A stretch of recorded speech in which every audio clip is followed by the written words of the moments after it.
All right, and this is our Regal Retreat. This is actually one of my favorite rooms, and the reason why lies in the bathroom. So, peek into the bathroom. We have a closet tub in this room.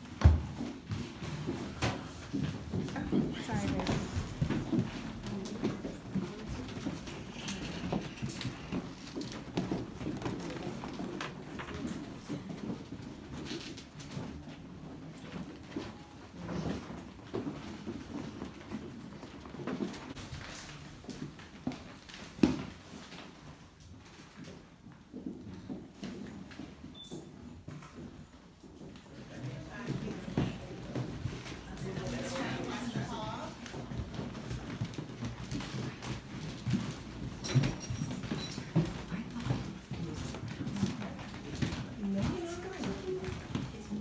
And so, come on in. This is our Black memorabilia suite.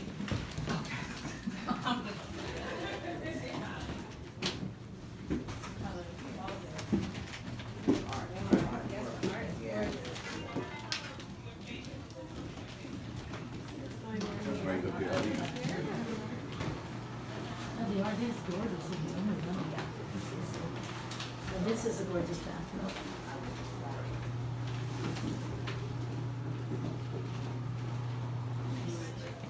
It's gorgeous. Hello.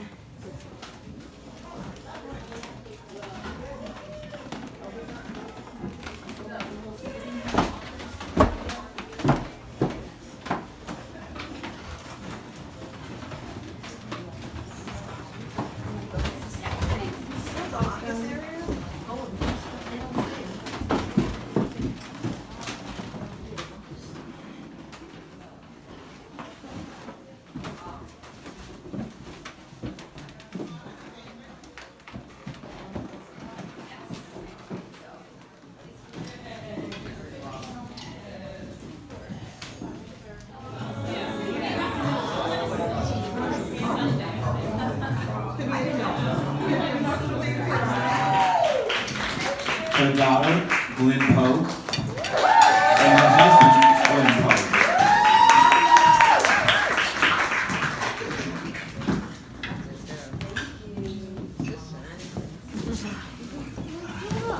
All right, so I'll start. You guys hear me okay? Yeah. Fantastic.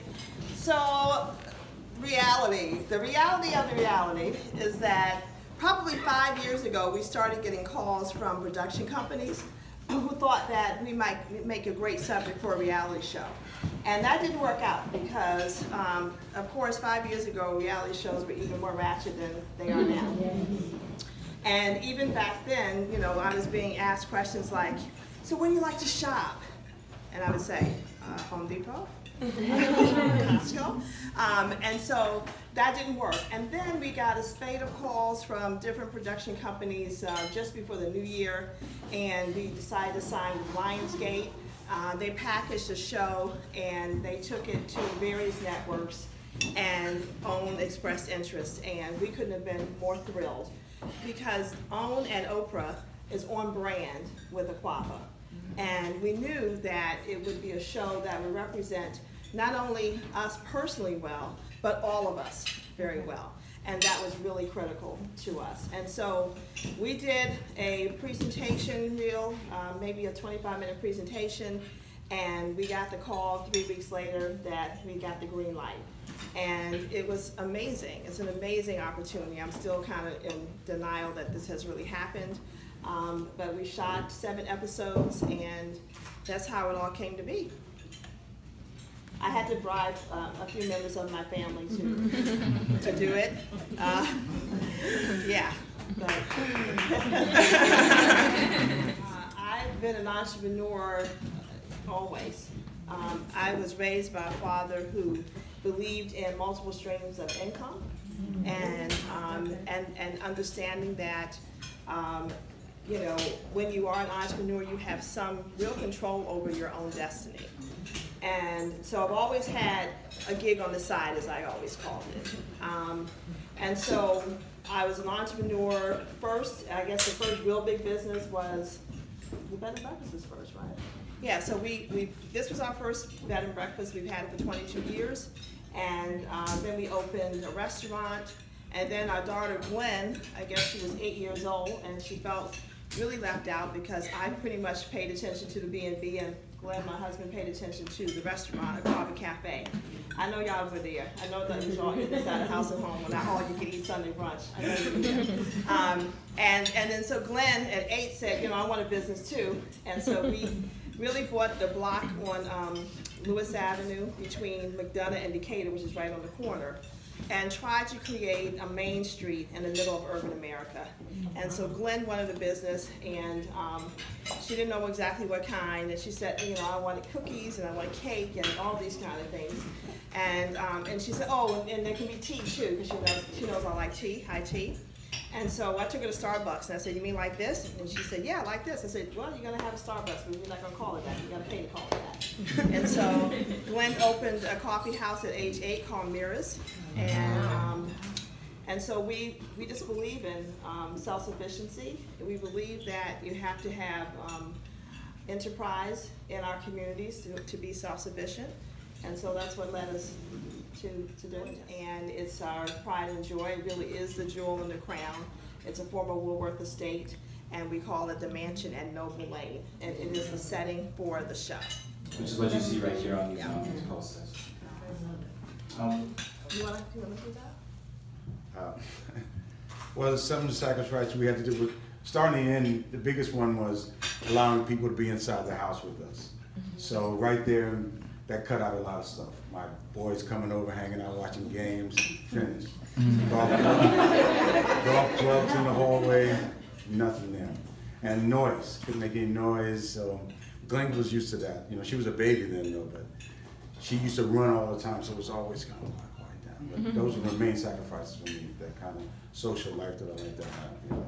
Yeah, I think we sacrificed almost a sense of normalcy in terms of like family life in that way too, because there's so many locations, which means my parents are always on the road. So we're lucky if we can get together and have like a family dinner and sort of catch up on everything. A lot of our work, a lot of our family time is spent within work, Right. which is kind of cool at the same time because we're like a really strong team. So it's a balance. Yeah, I feel like I sacrificed self a little bit. I definitely had gotten to a place maybe twice in my career where I was running the magazine and running the business and being a good church woman, a good community woman, a good family woman, and I wasn't really being good to myself. And I really had to learn the lesson that before you give to others, you have to give to yourself. And I realized that I was actually jealous of my guests at one point. I would go and run the magazine, and I'd come home and I'd walk through the door and you could see all the glass, and I would peek through and I would see the guests sitting by the fireplaces sipping my tea. I could go soak in my jacuzzi, and you know, that was my bad attitude. I really had to physically fix my face to be able to walk in and say, how y'all doing? How's everybody? And so I've really learned, and it's still a work in progress, that you know, I have to be a guest in my life as well. And so I'm just grateful that I have a great team, many of whom you're going to meet on the television show, but one who's in the room, Melody, is my Director of Operations and Human Resources. She gave you guys a little tour. And so, you know, they are helping me to be able to step away a little bit so that we can try to enjoy the fruits of our labor. So I would say that was a sacrifice. But I was not going to sacrifice, I don't think I sacrificed my family. My daughter learned how to do a board meeting as early as age 3, you know, and you know, so it's the only life I know, and I'm grateful for it. If anybody would say, like, you know, that knows me, they're like, well, who is she? What's she like? And the number one thing everybody says is down to earth, accessible, and accessible is real. And I always want to be that person. You know, I want to be the person that still, I love my business. I want to open the door for you. I don't have a problem unclogging the toilet if it's clogged up. You know, I still want to make your breakfast. So I don't really know what to expect, but you know, I think that life is full of uncertainties, and I'm just, you know, just see what happens. You know, Melody told me this morning, she said, you know you can't be taking megabus to DC, right? I'm like, why not? Why can't I do that? Why? So, you know, it's, so, I did, you know, I think that's it. I mean, what I love about this show is that it is truly unscripted, and it is the reality of our lives. It really, I've watched reality shows, and I'm going, I know somebody told her to move her neck like that, and somebody told her to do this, or what have you, and no one had told us to do anything. And if they did, on a rare occasion, they said, okay, and you say it again, I'm like, not right now, because those people really need breakfast, and I'm taking a plate to the table. So, I don't know what to expect. This one, on the other hand, he's just like, do I have to do this? Up here, because Glenn is extremely, extremely private, and so I don't know. I ain't that. It's going to be what it's going to be. Maybe share with them your experience when you saw People Bryson. Oh, well, that's my man right there. I mean, we go way back. We go back. Right. What you guys didn't see, who saw the first show, is that the moment that people walked through the door, Glenn ran down the steps and started singing People Bryson songs to him, and people was like, and then they start singing together, and then people was like, boy, you got some big ones, you singing my music to me, and of course, I guess in TV world, those of you who know it, you got to pay a lot of money for that little bit of song to be sung, so I guess that's why I didn't show up, but I wasn't just rolling my eyes for no reason, He really went overboard. So when we opened the bed and breakfast, I really didn't have a script for how to even do this work. I don't have any hospitality background or anything like that. I enjoyed staying at bed and breakfast as a guest. And so I said, well, I'm just going to create it in our own image. So this is a Victorian mansion that was built in 1860. And I believe from a design perspective that African textiles and Africana, if you will, blends very nicely with Victoriana. And so that's what I've done throughout. So you have, original moldings, but you have these hand-carved doors, from the continent. And so I wanted that. So I thought, well, I need a word. I need an African word. And I had gone to a restaurant many, many years ago, remember? And it was called Akuaba. And I remember it sounding so lyrical. So then when I discovered that Akuaba means welcome, I went, that's it, right? And then one more step, I thought, oh, and it starts with an A, which is going to make me first on most lists. I love that because it's usually alphabetized. So A, Akuaba, what it means, the sound of it, the relevance of it is how I came to that. Now, I absolutely feel like the biggest sham because I have never been to Africa, okay? Yes. And the problem is that it means so much to us to make that pilgrimage, to all three of us. Yeah. And so we keep attaching the pilgrimage, if you will, to a milestone occasion. And because it's a milestone occasion, that means a million other things are happening. So it just doesn't happen. First it was when you turned 16, then it was when you turned 18, then it was when we were married for 20 years, then it was when we were married for 25 years, then it was when you got graduated, and it just hasn't happened. But it will, it will. Can we make it? And so it's just, who's gonna buy? They become our family. And sometimes that's tricky because we actually live in the ends. So now, these are people who are in your home, not just in your business. They are totally in your life. So we have to make sure that, okay, do they jive well? Like Glenn likes to have family cookouts, and he loves to be on the grill. And these people, these staff people, they come and they're part of our family when we have that downtime. So you can't, if you don't click with somebody, then that doesn't work. So I really have to go with a gut instinct about, how they fit for the business, how they fit with the family, how they're going to fit with the guests. And I need them to be interesting, and curious. That's really critical. It's also a true one, but, I'm just motivated by so many people. I think the one obscure one that I don't know how Mary McLeod Bethune became somebody I looked up to. I went to her house and I learned about her, and it's hard to say. I could say my mother, I could say lots of things, but to be honest with you, the number one woman that inspires me is the one that's sitting next to me. It's really true. And I've told her this before, it gives me faith that, we're gonna be all right. we are gonna be all right, because we have wonderful young people who are the next generation like her. And, you know, we just have a really great time together, and I see her determination, I see her passion, and, you know, that fuels me, you know, so we can feed off of each other in that way.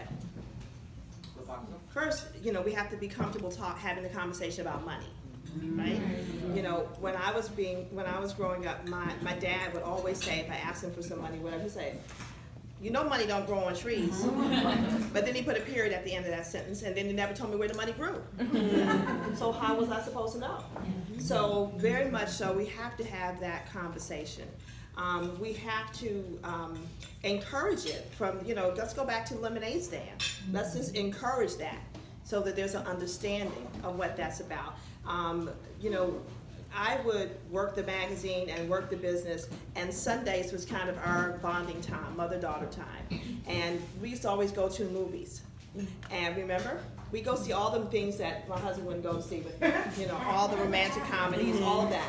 And inevitably, before the middle of the movie, I'm this snoring and all, drool, and she'd get so embarrassed. And finally she said, Mom, why don't we just get like a membership to Blockbuster? I'm telling her my age now. Like, we just get a Blockbuster membership and we can watch the shows at home. And then if you fall asleep, it's all good, you know? So she completely understood the life of it. So we have to expose young people to the life, the rewards, and yes, some of the challenges and some of the hardships of doing just that. My grandfather started Washington, D.C.'s oldest black-owned business. And I never knew him. He passed when I was a baby. But I certainly knew his business. It was called Greenwood's Transfer, Moving and Storage Company. So if you talk to anybody in D.C., they know that business. And I grew up watching my father put on overalls every day and drive a truck, a huge truck, with my name on the side of it. And they had a government contract with the D.C. Public Schools. And every time the truck would come and pull up to deliver the stuff at the cafeteria or furniture, whatever, I come running out to see, is that my daddy? Is that my daddy on the truck? I'd be so excited and proud. People say, that's you? You got anything to do with that business? I'm like, yeah, that's my name, right? However, I also never really knew and understood what challenges my grandfather faced and what he had to go through to start that business. And so I never even knew that it was on Black Enterprise's list of top 100 businesses in the 70s. None of that. Until I came home, I had graduated Howard, I was here in New York, and I wanted my diploma to hang on my office wall. And I went rummaging through that drawer. Y'all know that drawer, where the report cards are, the newspaper clippings, the Bible, all that stuff. And I'm going through there, and I found an old yellowing Washington Post newspaper with the headline that said, oldest black business grew with effort. And I read the story of my grandfather. And I went running through the house looking for my father, saying, why didn't you tell me? He said, what are you talking about, fool? You see me getting this. I said, but I didn't know, you know? And what it came down to is that, you know, a lot of our story is tinged with pain. Mm-hmm. And so, you know, then I had to learn about how a black man who always paid his bills on time, who got a government contract, didn't get paid till next 60 days, when the Eagle had to fly every Friday, didn't really add up. You know, so I learned so much about that. And so that's the kind of thing that I believe that my daughter has had a chance to live and hopefully embrace. And now y'all know that's a big storyline. It's a big world line. It's real for us. It's really real for us. And her agents are here for her work that she's working on, for her writing, and I know she is a brilliant writer. I am so encouraging of that, but I also don't want her to let this go. Because, you know, I have to retire at some point, you know, and I need her to just be ready to step in some way, and I think we're both creative enough to figure out what that way might look like. And I know I've been the worst example for her because she looks at my life. I'm in 3 states in 1 week. You know, I got lots of miles on a pickup truck and a little Jeep.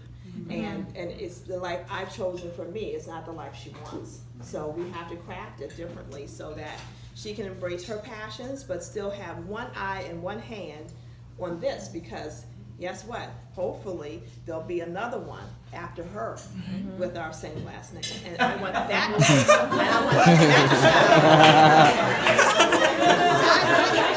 and I want that child to run out there. That's my name. That's me. That's Akuaba. I want that child who is yet to be born. That same type of pride. I'm not rushing that either. No, I wasn't rushing it. No, I'm just saying. We're talking about legacy. We're talking about legacy. I didn't say tomorrow. Absolutely. Or I don't know how I could have 8 more. I could have 8 guest rooms if they would just leave. We are like essentially They won't move. we hood rats. Like let's die. We got another building, real estate right down the street. I'm like, let's move down the street. But no, so yeah, this is your favorite? Okay. Because of the neighborhood also. Yeah. We raised a family there. Yeah. About entrepreneurship and business. You know, the show is just filled with all of that. It's about, you know, how to balance your life, you know, your personal life and your professional life. It's about how to get out of your comfort zone, enough to take a chance on you. You know, if you're gonna invest your money in the stock market or real estate, which I love, the number one thing you should invest in is you. You know, and I think too often we don't take a chance on ourselves. And so a lot of that comes down to also, who do you surround yourself with? Look, who's sitting on your front row, you know? And if you don't have the people who are going to like fuel you and not drain you, who are going to remind you of your greatness when you're in a forgetful mode, because we all get there, then you're gonna have a hard way to go. You know, it's like if you look around the room, you always look around the room, you look around the world, look around your life, and you go, I'm in a way, and I'm like, I'm looking right here because you're smiling and you're nodding your head, and I'm feeding off of that energy. And so that's what you need to know. I mean, so there are lots of messages. There are messages of, you know, you don't have to be a superwoman. You know, there's messages about communicating well with your life partner. There's storylines about, you know, loss and how, you know, you grieve for a minute, but then you just kind of you got to keep it moving, you know? You're going to have disappointments in life and you go, you know what? You know, I do this all the time. I don't know. I was like, what am I wearing today? I don't know. Am I supposed to look like a lady? Am I supposed to look hip and young? You know, what is it? You know, and we tear ourselves down, don't we? We look and we go, oh, but you're fat and you're this and that. And then I've always been one to say, like, find a good thing. You know, I don't do negativity. Right, so like this didn't work, but your hair is working, girl. Whoa, and she beat her face, and I will boost myself, and so the self-esteem piece, I think, comes through loud and clear, and to be your absolute authentic self, and to know that that self is good enough, that you're always enough, you know, and don't shortchange yourself. So there's lots of messages. I think I've been being groomed to take over this business my whole life, just having grown up in it. But at the same time, my mother has also given me so much room to explore, my parents, so much room to explore my own interests and my own passions. After college, I went off to the Peace Corps. I lived in Cambodia for 2 years. That was 2 years away from this business, and it gladly let me walk away.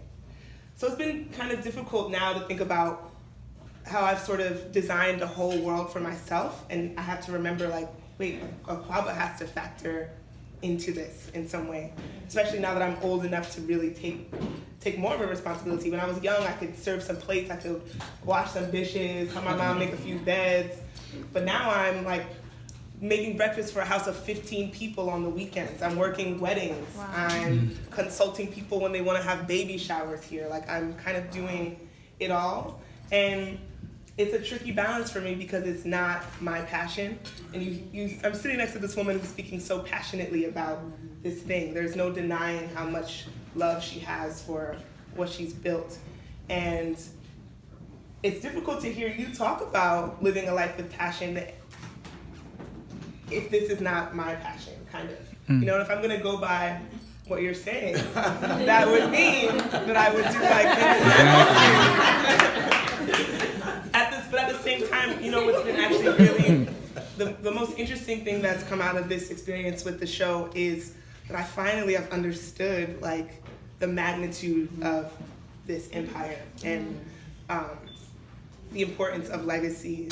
Watching the way that you all are responding to just being in this space, the comment that like we are so dope, like I could get down with all of that. Like that's like my life charge is to like make Black people feel celebrated. To as a writer, I want to write narratives where we feel like we're reflected. So you know when Black people come to Akuaba, they feel seen, they feel home, so they feel at home. So that's why we're gonna work out something. I don't know if I want to like make pancakes per se, but I'm hoping I still have like a little more time before I have to decide what exactly the role is going to be. But I'm open. Wow, thank you for asking that question.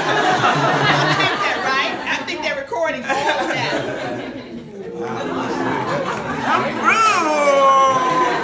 Why'd you go there? No, it's always been easy. I knew when I first met, actually, she gave me such a charge when I first met her, when we met, when we first met a long time ago. And what I've realized through the years, and sort of jive wanting to be with the business a little bit, and helping out, that this is really Monique's passion, and I wouldn't want to get in the way of that at all. And it's easy to support. I have no problem supporting her, and that's why it's always just been easy for her. It's never been there's been some boxing a little bit every now and then, but for the most part, not literally boxing. But I just get out of Monique's way, man. I see she's on a path or something, and you need some help with that. All right, you good? Good. All right, go ahead. I'm right here if you need something. That's how it's been able to work out for me. I would tell a guy never to be intimidated by a powerful woman. It's not the way. It just really isn't the way. You won't be able to achieve anything if you just can't. That's why you're lucky. You're lucky. That guy's lucky. I mean, I think I'm smarter than her because look. I'm really smart.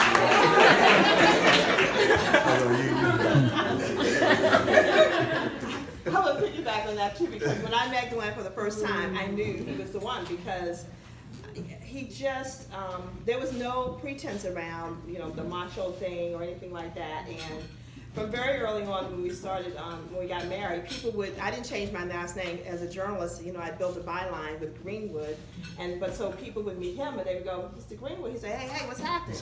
And there was no hesitation to respond to being called Mr. Greenwood. There was nothing in him that felt like that's a problem. And so I was like, right, this is good. This is a good thing.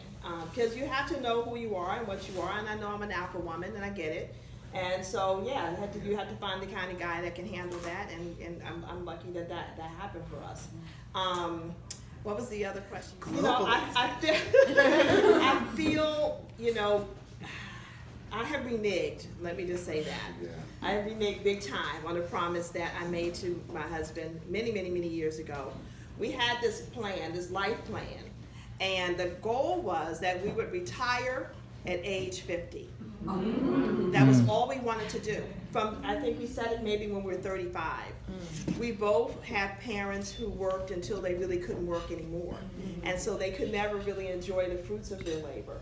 And so we said, that's not gonna be us. So we're gonna press, and we're gonna press, and at 50, we're out, okay? That was always the goal.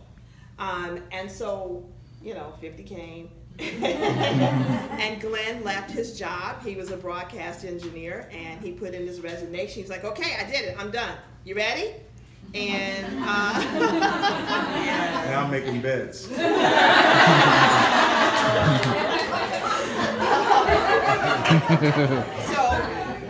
I totally reneged, because at the very moment that we were supposed to be kind of pulling back, I ramped up because the mansion at Nova Lane happened. And so, so when you ask me that, it is my nature to always ask the question, what's next?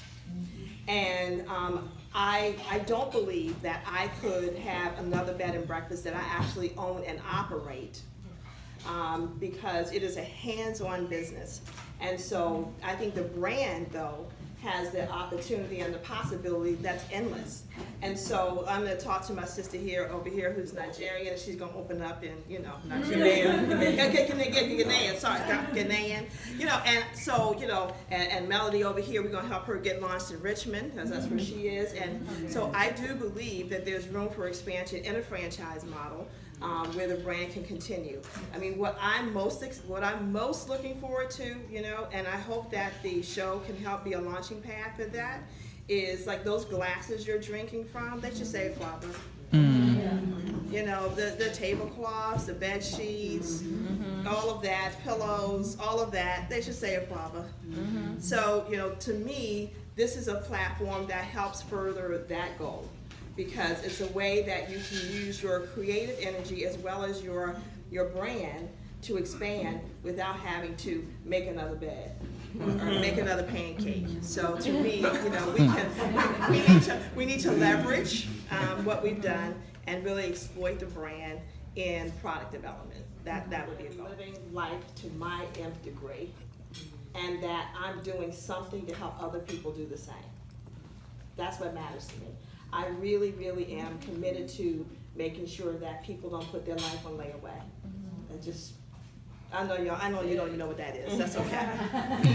You know what layaway is? That, I don't know. But I really am. I'm committed to that. And some people look and say, well, you've had restaurants and you've had B&B and you were the editor at Essence, and it seems disjointed, but it's not. It's all connected to empowering us to be our best selves. That's it. There's one connection. Quite simply, that I made a mark and didn't leave a stain.